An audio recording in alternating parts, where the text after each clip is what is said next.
नमस्कार, मैं ललन कुमार सहरसा बिहार से। आप देख रहे हैं आज लाइव न्यूज। लालू प्रसाद यादव का 78वां जन्मदिन के मौके पर उनके पोते इराज लाइब्रेरी एवं स्टडी पॉइंट का सौर बाजार में हुआ उद्घाटन। खबर विस्तार से बता दें कि बिहार के सहरसा जिले के नगर पंचायत सौर बाजार कार्यालय के समीप Ira's library and study point का हुआ विधिवत उद्घाटन। आपको बता दें कि बुधवार के देर संध्या को Ira's library and study point का उद्घाटन मधेपुरा लोकसभा के पूर्व राजद प्रत्याशी प्रोफेसर कुमार चंद्रदीप ने संयुक्त रूप से फीता काट कर किया। साथ ही राजद सुप्रीमो लालू प्रसाद यादव का 18वां जन्मदिन Ira's library and study point के निदेशक स्व राजद नेता नरेश कुमार यादव के नेतृत्व में केक काटकर धूमधाम से मनाया गया। इस अवसर पर सभी जाति और धर्म के लोगों ने बढ़ चढ़कर हिस्सा लिया और कार्यक्रम को यादगार बना दिया। आपको बता दें कि लाइब्रेरी में सुरक्षा के तौर पर सीसीटीवी कैमरा और पानी के लिए आरओ वाटर लगाया गया है। लाइब्रेरी में अखबार, मैगजीन, ऐतिहासिक पुस्तकें सहित अन्य सुविधाएं उपलब्ध कराई गई है। वहीं मधेपुरा लोकसभा के राजद प्रत्याशी प्रोफेसर कुमार चंद्रदीप ने लाइब्रेरी के स्टाफ, स्टूडेंट सहित ग्रामवासियों को लाइब्रेरी की बधाई देते हुए कहा कि पुस्तकालय ज्ञान सागर है, जो ज्ञान के माध्यम से स्टूडेंट को अंधेरे में प्रकाश की तरफ ले जाने का स्रोत है।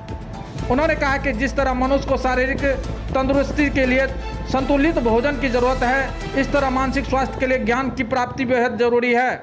इस मौके पर पूर्व डीएसपी गजेंद्र यादव, पूर्व जिला पार्षद अध्यक्षा अरहुल देवी, समाजसेवी मनीष कुमार, पप्पू कुमार, रमेश यादव, कुलानंद यादव, अजीत यादव, राम प्रवेश यादव सहित अन्य गणमान्य लोग उपस्थित थे। तो आप देख रहे हैं आज लाइव न्यूज। आप जो यह तस्वीर देख रहे हैं, यह है Ira's library and study point परिसर का तस्वीर है, जहां पे लालू प्रसाद यादव का 78वां जन्मदिन धूमधाम से मनाया जा रहा है। आप तस्वीर मार्फत देख ही रहे हैं कि लालू प्रसाद यादव का 78वां जन्मदिन धूमधाम से मनाया जा रहा है। अब तस्वीर मार्फत देख रहे हैं और क्या कुछ मधेपुरा लोकसभा के पूर्व राजद प्रत्याशी कर रहे हैं, वह सुनिए।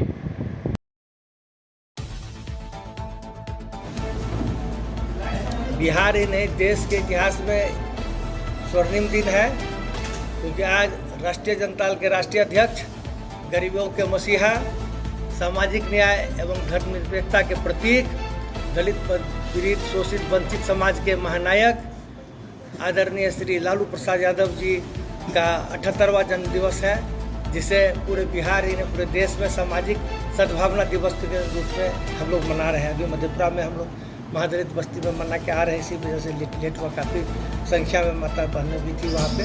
तो 5 साढ़े 5 बजे प्रोग्राम खत्म हुआ, फिर वहाँ सीधे यहाँ है। और आज के ही दिन बहुत शुभ काम हमारा छोटा भाई नहीं, उसको बेटा मैं मानता हूँ, प्रिय नरेश यादव, जो कि राष्ट्रीय जनता दल का युवा का प्रदेश महासचिव है और मेरे साथ छाया की तरह लोकसभा चुनाव में भी रहा, और मैं इसे बेटा ही मानता हूँ। उम्र में मुझसे 30 साल छोटा है।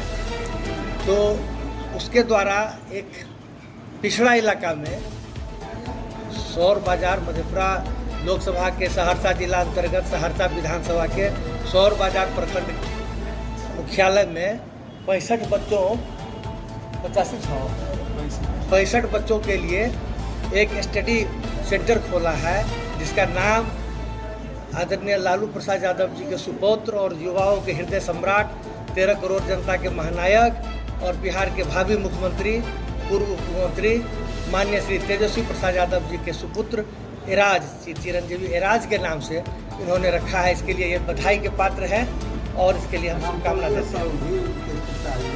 यहाँ है हमारे छोटे भाई, हमसे उम्र में 1-2 साल छोटे हैं, तो ये भी यहाँ मौजूद है, इसके लिए इनको भी धन्यवाद। मैं कहना चाहूँगा कि इस नाम है इराज लाइब्रेरी कम स्टडी पॉइंट, जिसमें कि सभी बच्चे जो भी यहाँ पे कंप्यूटर रहेगा और एसी लगा हुआ है और मुख्य मार्ग पे है, इतना बढ़िया होगा। हम इंफ्रास्ट्रक्चर पटना में भी इससे बेहतर बहुत कम है, ये मेरा मानना है।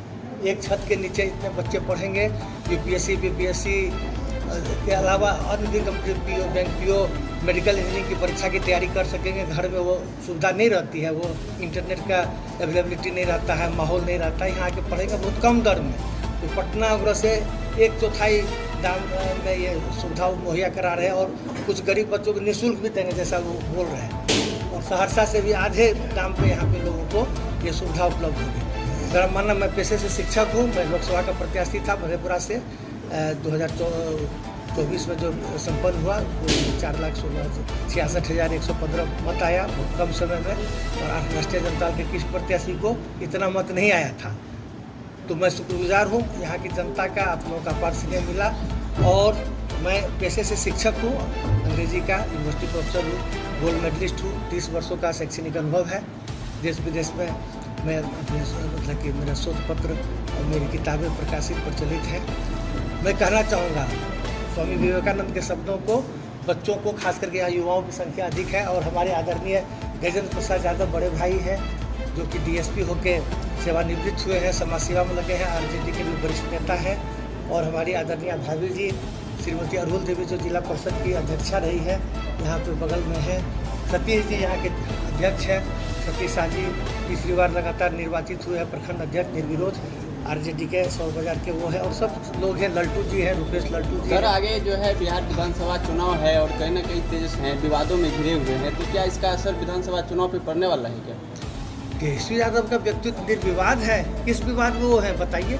तेज प्रताप यादव जी जिस तरह से विवाद में जुड़े हैं, तो इसका क्या मतलब विधानसभा? पारिवारिक महोदय जो राजद के मुखिया है ही, और उस परिवार के भी मुखिया है, उन्होंने स्पष्ट शब्दों में कहा है सोशल मीडिया पे, और क्या कहते हैं प्रिंट मीडिया, इलेक्ट्रॉनिक मीडिया में है। उस विषय पे मैं व्यक्तिगत टिप्पणी नहीं करना चाहूँगा, और उसमें law will take its own course जो भी है, नियम विरुद्ध है क्या है नहीं है, वे लोग पारिवारिक मामले में मैं कोई टीका टिप्पणी नहीं करना चाहूँगा। मैं कहना चाहूँगा कि आगामी विधानसभा चुनाव है वो देश ही नहीं, पूरे बिहार ही नहीं, पूरे देश के लिए एक नज़ीर साबित होगा और मील का पत्थर साबित होने जा रहा है। और युवाओं के हृदय सम्राट तेजस्वी प्रसाद यादव जी के नेतृत्व में बिहार में प्रचंड बहुमत से इंडिया गठबंधन की सरकार बनेगी, वो मुख्यमंत्री बनेंगे, और यहाँ के करोड़ों शोषित पीड़ित जनता के साथ ही यहाँ के युवाओं, खासकर बेरोजगारों के लिए, उनको रोजगार देने के लिए संकल्पित है। वो सर्विस में नौकरी, सरकारी नौकरी देने के लिए वो पूरे देश में रिकॉर्ड कायम है।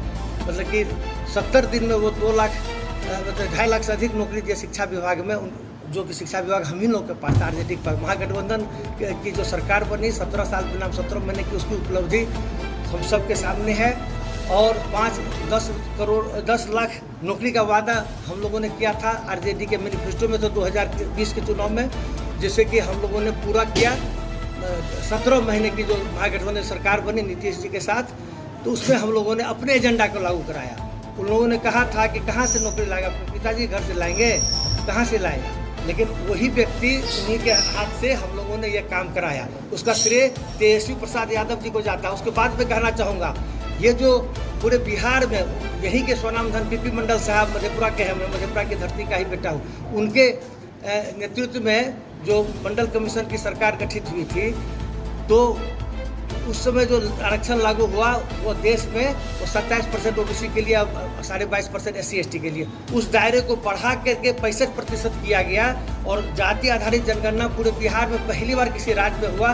उसका श्रेय आदरणीय लालू प्रसाद यादव और आदरणीय तेजस्वी प्रसाद यादव जी को जाता है। ये पूरा बिहार जानता है, देश जानता है। 1931 के बाद पहला कोई राज्य है जहाँ जाति आधारित जनगणना हुई, और हर कास्ट का, चाहे वो अगड़ा हो, पिछड़ा हो, दलित हो, महादलित हो, अल्पसंख्यक हो, सबको अपनी जाति, अपनी आबादी और उसकी क्या शैक्षणिक योग्यता है। क्योंकि आरक्षण का मानना है those who are socially and educationally backward they would be given reservation. It is class based, it is not caste based. लोग भूल जाते हैं, वर्गगत है। OBC अदर बैकवर्ड क्लासेज है, अदर बैकवर्ड कास्ट नहीं है, लोग भूल जाते हैं। तो वो है, उसको 65% किया गया। आज क्या हश्र हुआ, यहाँ से पास हुआ और वहाँ पे सरकार, केंद्र सरकार उसको लागू नहीं की। 9वीं अनुसूची में अगर डाल दिया जाता तो हम सब लोगों को बेनिफिट मिलता, जो जिस कैटेगरी के उसको। यहाँ पे क्या कहते, सरकारी नौकरी जो है वो प्राइवेट सेक्टर में लागू नहीं है। राजद का संकल्प है, तेजस्वी प्रसाद यादव जी का ये वचन है कि हम लोग की सरकार बनेगी बिहार में और केंद्र में, तो हम लोग क्या कहते हैं प्राइवेट सेक्टर में भी BP मंडल कमीशन का रिकमेंडेशन है, उसको 100% लागू कराएंगे। निजी सेक्टर में भी लागू करेंगे और कॉलेज यूनिवर्सिटी में लागू करेंगे। और मैं कहना चाहूँगा कि स्वामी विवेकानंद के शब्दों को कि we want that education by which character is form, strength of mind is increase, intellect is expanded and by which one can stand on one's on feet. हम लोग वैसी शिक्षा दें, क्योंकि शिक्षा का प्रचार प्रसार के उद्देश्य से यहाँ इस क्या कहते हैं स्टडी सेंटर का उद्घाटन किया गया, जहाँ के लोग चरित्रवान बने, स्वावलंबी बने और आत्मनिर्भर बने, बौद्धिक विकास हो, यही हम शुभकामना देते हैं। और आदरणीय लालू प्रसाद यादव जी के स्वस्थ प्रसाद दीर्घायु जीवन की कामना करते हैं। 2025 में तेजस्वी प्रसाद यादव जी के नेतृत्व में बिहार में महागठबंधन इंडिया गठबंधन की सरकार बने, इसकी कामना करते हैं। इन शब्दों के साथ कौन कहता है आसमान में सुराग हो नहीं सकता, जरा एक पत्थर को तबियत से उछालो यारो। बहुत बहुत धन्यवाद। जय बिहार, जय हिंद, जय संविधान। जी हां, आपने सुना कि मधेपुरा लोकसभा के पूर्व राजद प्रत्याशी प्रोफेसर कुमार चंद्रदीप क्या कुछ कहा आपने सुना। तो छोटी बड़ी खबर के लिए बने रहें, सब्सक्राइब नहीं किए तो सब्सक्राइब कर देंगे। धन्यवाद।